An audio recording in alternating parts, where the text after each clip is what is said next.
On October the 2nd, the national debt has for the first time surpassed the $27 trillion mark. America's national debt is now greater than the size of the economies of China plus Japan plus Germany plus India combined. Too much government debt right now and no means to pay it off. We will be in for a heap of trouble, no matter who's in office come 2021. Our growing national debt is an issue for families across the U.S. The $27 trillion national debt amounts to $210,000 per household or $82,000 per person in America. If every U.S. household contributed $1,000 per month towards paying down the national debt, it would take over 17 years. The $27 trillion national debt is enough to cover a 4-year degree for every graduating U.S. high school student for 66 years. The interest that we pay on the national debt is now the fastest growing part of the budget. Nearly $1 billion per day on interest payments on the debt. Within 10 years, the federal government will spend more on interest payments than research and development, infrastructure, and education combined. There was a time when the financial folks were fiscal conservatives. Times sure have changed. Why do our leaders still have jobs? Fire the Congress. The national debt is so large that historically normal interest rates would crash the federal government as it tries to make its monthly interest payments. Normal interest rates would render worthless all the existing, ultra-low interest treasury bonds, crashing all the big banks. As the Fed borrows and skyrockets the deficit into the stratosphere, and floods the system with ever more artificially cheap money, consumers keep spending and borrowing. Zombies companies stay afloat as well. The Fed has destroyed price discovery, creative destruction, and free markets generally. All in the worship of Wall Street. Meanwhile, mom and pop retire cannot make any interest on their life savings and are forced to eat their seed corn or take their chances in the Wall Street casino with the biggest everything bubble in history. The Fed painted itself into a corner and is now trapped. Oh well, at least we had that tax cut for the ridiculously rich, which did not trickle down. This cannot go on much longer, and it's going to end very badly. The music is about to stop, find a chair. The GDP is 70% consumer spending tells us credit is used for consumption, not production.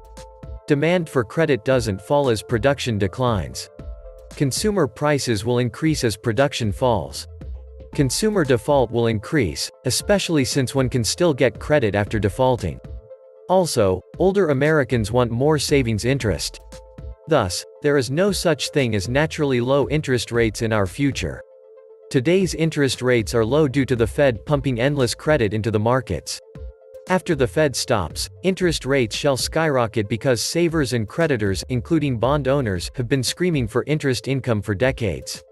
Every pension crisis is caused by too low interest rates. With $27 trillion in national debt, building a sustainable economic future becomes more challenging. At $27 trillion and rising, the national debt threatens our economic future. I mean, it's not like we have to pay it back, right? It's the next 3 generations of Americans that will have to pay it back. So no problem, let's live like hogs. You know pigs get fat, but hogs get slaughtered. Right now, there is no statutory debt limit. The USA could truly party like never before. Until we completely debase our fiat money. Bad things happen when a society's magic currency laws stop working. We're in for a hell of a time. Welcome back to the Atlantis Report. You are here for your daily dose of the truth, the whole truth, and nothing but the truth. Please take a second to click the like button. Thank you. The debt was already at frightening levels, and adding 10% pushed it over the edge. The pandemic crisis has accelerated an already unsustainable fiscal trajectory. Congress says federal stimulus spending must continue due to the pandemic. According to Treasury Department data, the debt held by the public is $20.6 trillion, and the total outstanding national debt is more than $27 trillion. Which is now bigger than the U.S. gross domestic product, the total size of the economy, which is about $21.4 trillion. They use another misleading concept.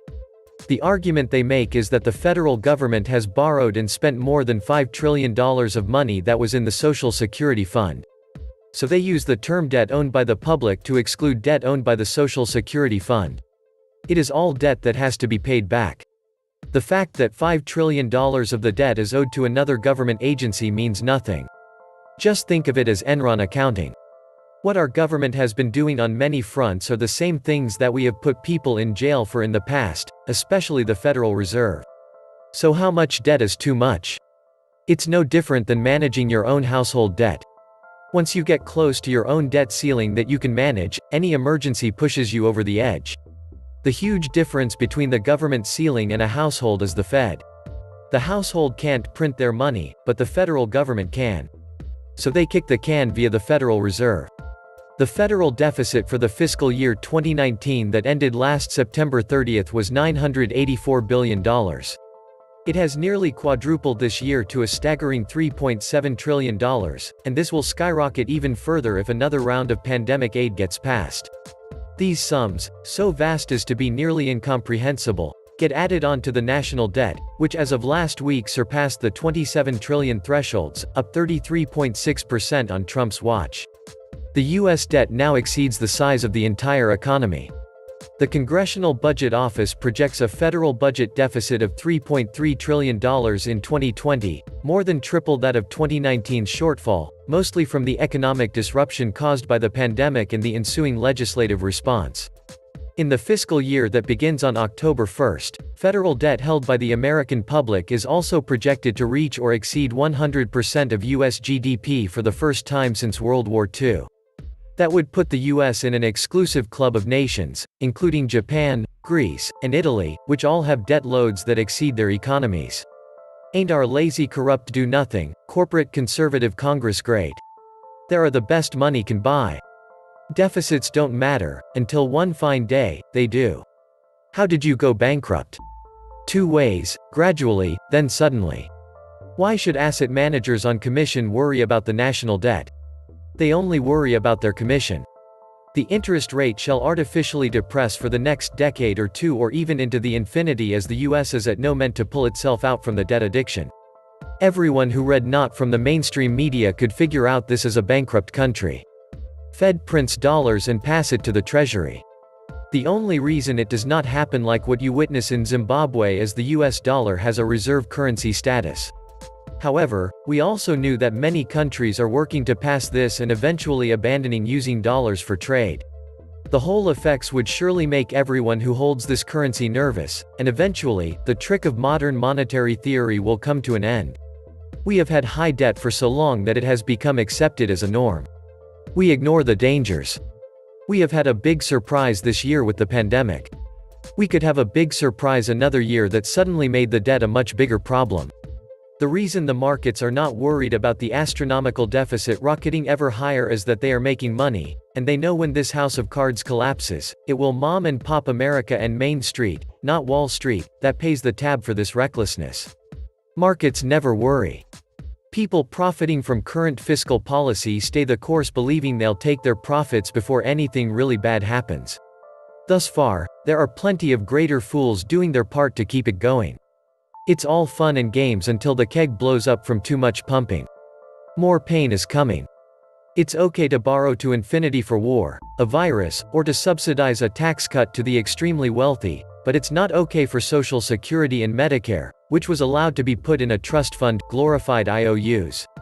The veil is lifting. The magic is coming to an end. A great calamity is coming. Welcome to the arena. Interest rates at 0% force savers to push money into the market. The 1% insider traders make money on the push, then switch their positions to shorts and make money on the crash. Then the middle class is left holding the bag and have their nest eggs stuck in stocks that won't rebound for another 10 years. Welcome to the American dream. The insiders all sold everything weeks before the virus hit. What do you think they did in March? Buckle up. Welcome to the Fed's ridiculously distorted economy. There is no free lunch. We Americans are taking it out on other countries that use the US dollar. In forex markets, the dollar has been falling. Other countries feel pressured to devalue their own currency, eating American inflation. China, a major inflation eater for Americans, is now balking because of the trade war. It hurts other countries to make life easy for us, especially their working class people. But the real deal is that the dollar has the value it has because it's the currency the world deals oil in. What would a dollar be worth if China's petro-yuan is launched as an alternative following a US loss of control over most of the oil in the Middle East? Half the value. A third. Can you imagine seeing the money you have been saving for pension all your life lose 70% of its value overnight? The fiat money system has now been corrupted to the point where predators are now trying to feed on each other, having killed the real economy that was their main source of food. Fiat currencies are headed for the trash heap. The chance of the price of resources going up is as close to a lead pipe guarantee as at any time in world history. The US government doesn't care how much money it hands out. This is the last raid on the treasury before the country goes bankrupt. The world has entered the greatest depression in history. The pandemic didn't cause it. $250 trillion in debt that can mathematically never be repaid caused it. Something bad is already happening. The central bankers are waging war on us. America is being taken down, and Americans are too brain-dead to even notice. The central bankers are getting ready to usher in their cashless society, global cryptocurrency enslavement plan. And of course, Americans have no clue. This was the Atlantis Report. Please like, share, leave me a comment, subscribe.